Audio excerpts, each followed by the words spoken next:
En Agua Limpia voy a tratar un tema de mucho interés, como lo son las alteraciones neurológicas en la infancia. En esta ocasión haremos referencia a dos trastornos neurológicos que se presentan en la infancia, como lo son el trastorno por déficit de atención e hiperactividad y el autismo. Veamos. Trastorno por déficit de atención e hiperactividad.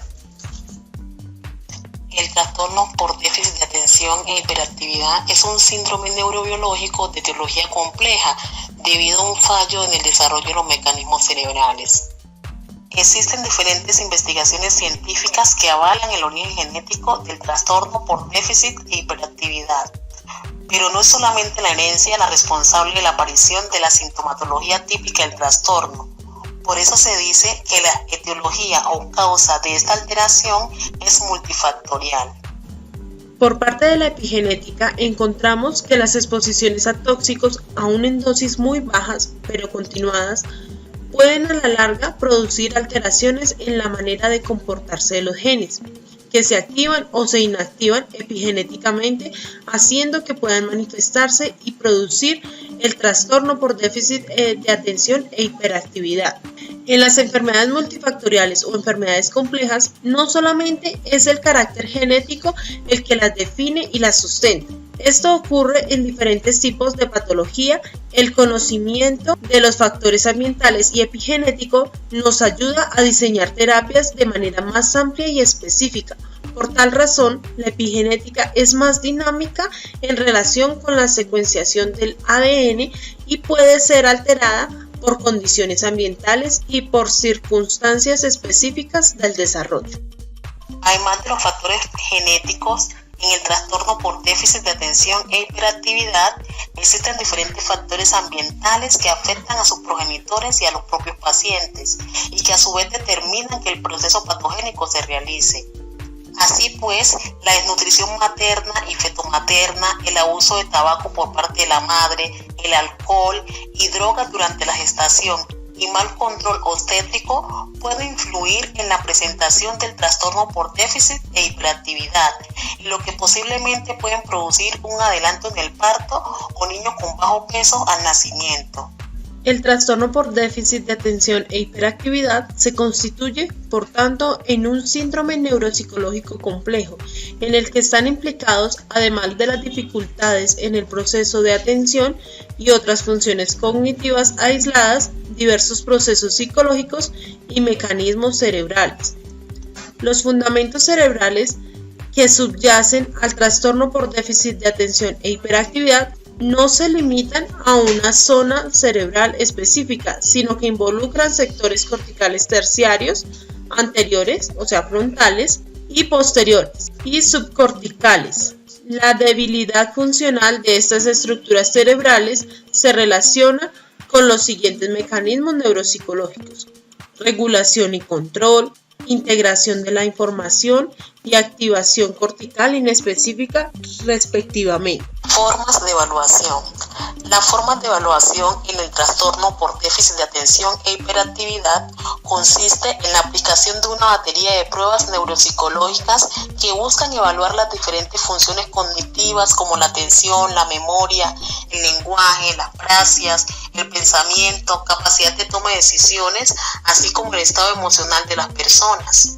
Teniendo en cuenta la interpretación de los resultados obtenidos en las pruebas, se elabora un informe con la descripción de los rendimientos y análisis clínicos finales, junto con sugerencias y recomendaciones de intervención, tanto en el ámbito puramente cognitivo como afectivos y sociales.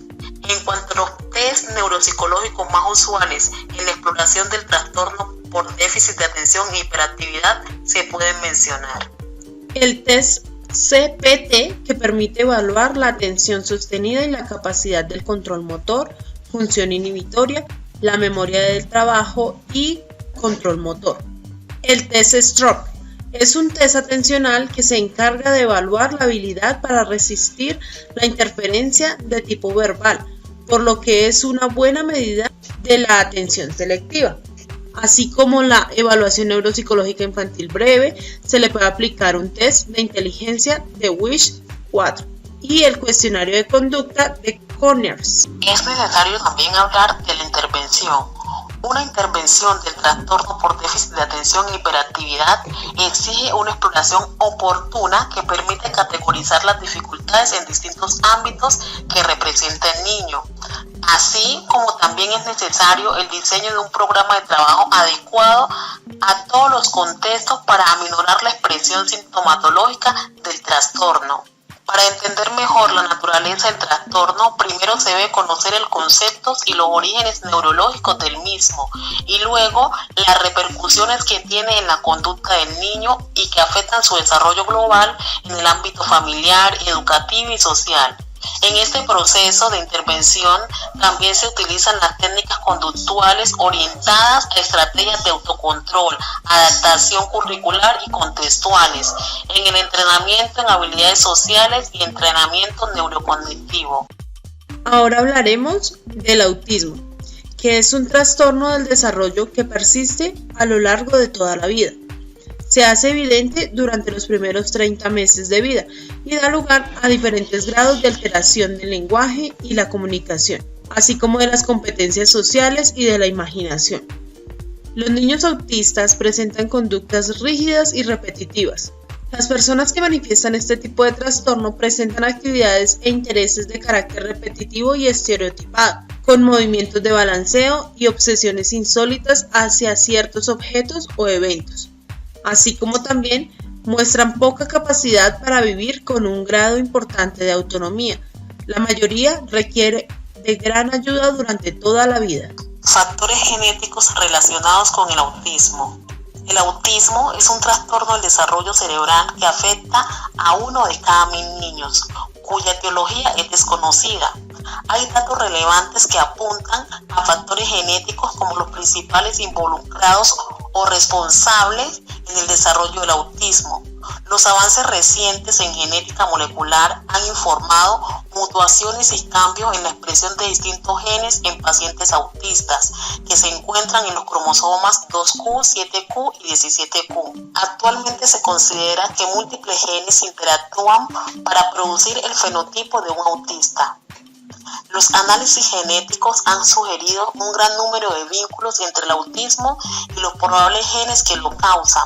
Dentro de los factores genéticos que participan en la etiopatogenia del autismo, se han descrito al menos 10 genes que se manipulan e interactúan entre sí, mostrando una gran variación fenotípica. También se ha señalado la relación causal entre algunos síndromes neurogenéticos y el autismo, como por ejemplo el síndrome del cromosoma X frágil, la esclerosis tuberosa, la neurofibromatosis, la fenilcetonuria, el síndrome de alcoholismo fetal, el síndrome de Rett, entre otros. Lo anterior nos deja claro que el autismo está influenciado por factores genéticos que producen este tipo de alteración en las personas. Etiología neurobiológica. En los últimos años se han ejecutado esfuerzos para esclarecer las bases neurobiológicas de los trastornos del espectro autista. En los individuos con esta difusión se reportan alteraciones del crecimiento cerebral que se originan durante el periodo prenatal y persisten a lo largo de toda su vida. También se ha descrito aumento de la serotonina en niños con trastorno autista que altera el funcionamiento cerebral. Otras investigaciones hablan de alteraciones en el cerebelo, especialmente en el número y tamaño de las células de Purkinje, que sugiere un trastorno evolutivo en las relaciones sinápticas. Estudios de neuroimágenes con resonancia magnética evidencian aumento del volumen cerebral, alteraciones de la corteza cerebral y en el sistema límbico. También existen hallazgos inmunológicos que demuestran niveles de inmunoglobulina baja y actividad deficiente del sistema del complemento.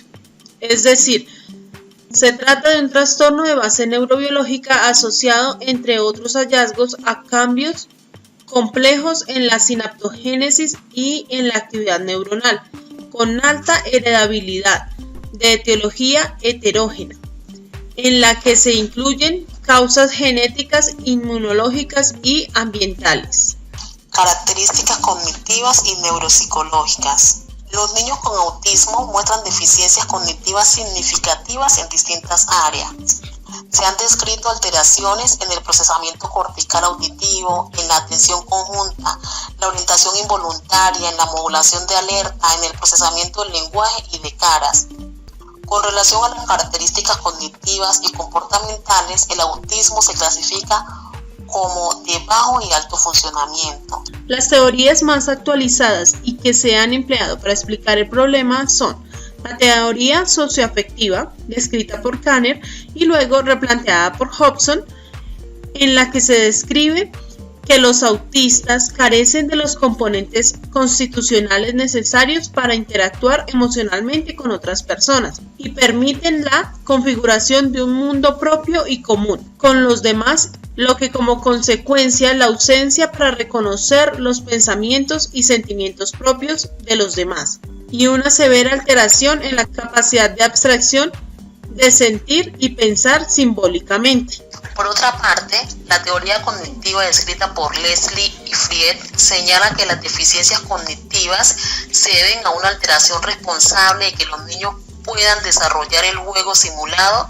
y que puedan atribuir estados mentales con contenidos a otros. Posteriormente, la teoría cognitivo-afectiva hace referencia a las dificultades sociales y de comunicación, las cuales tienen origen en un déficit afectivo primario que se halla estrechamente relacionado a un déficit cognitivo.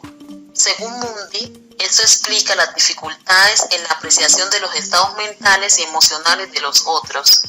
Normalmente se cree que los niños con autismo poseen dificultades atencionales, pero con base a los análisis de desempeño de diferentes tareas cognitivas y neuropsicológicas, se destaca que no presentan un déficit atencional generalizado, sino por el contrario.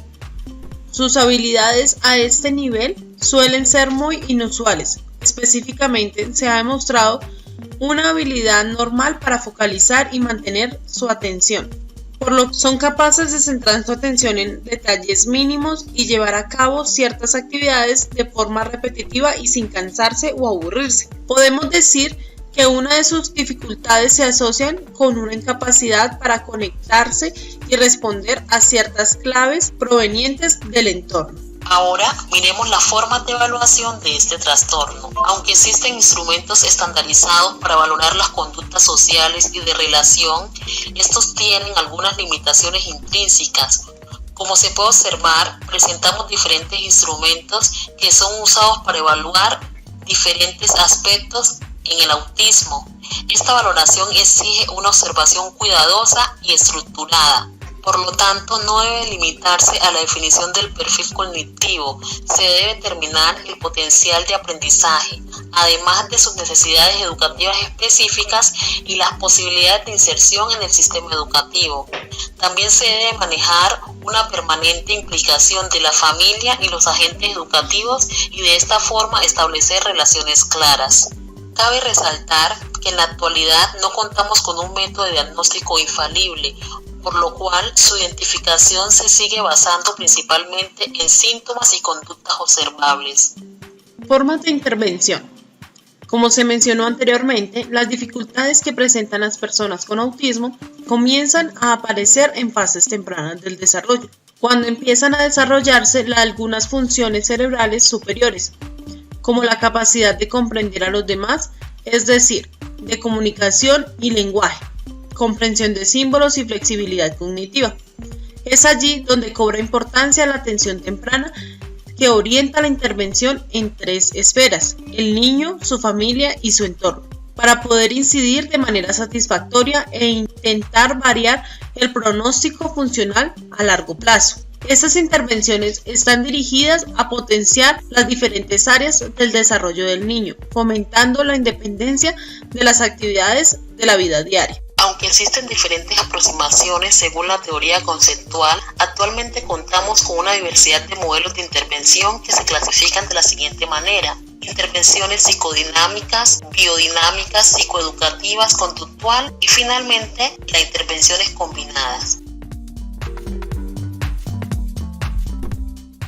Muchas gracias.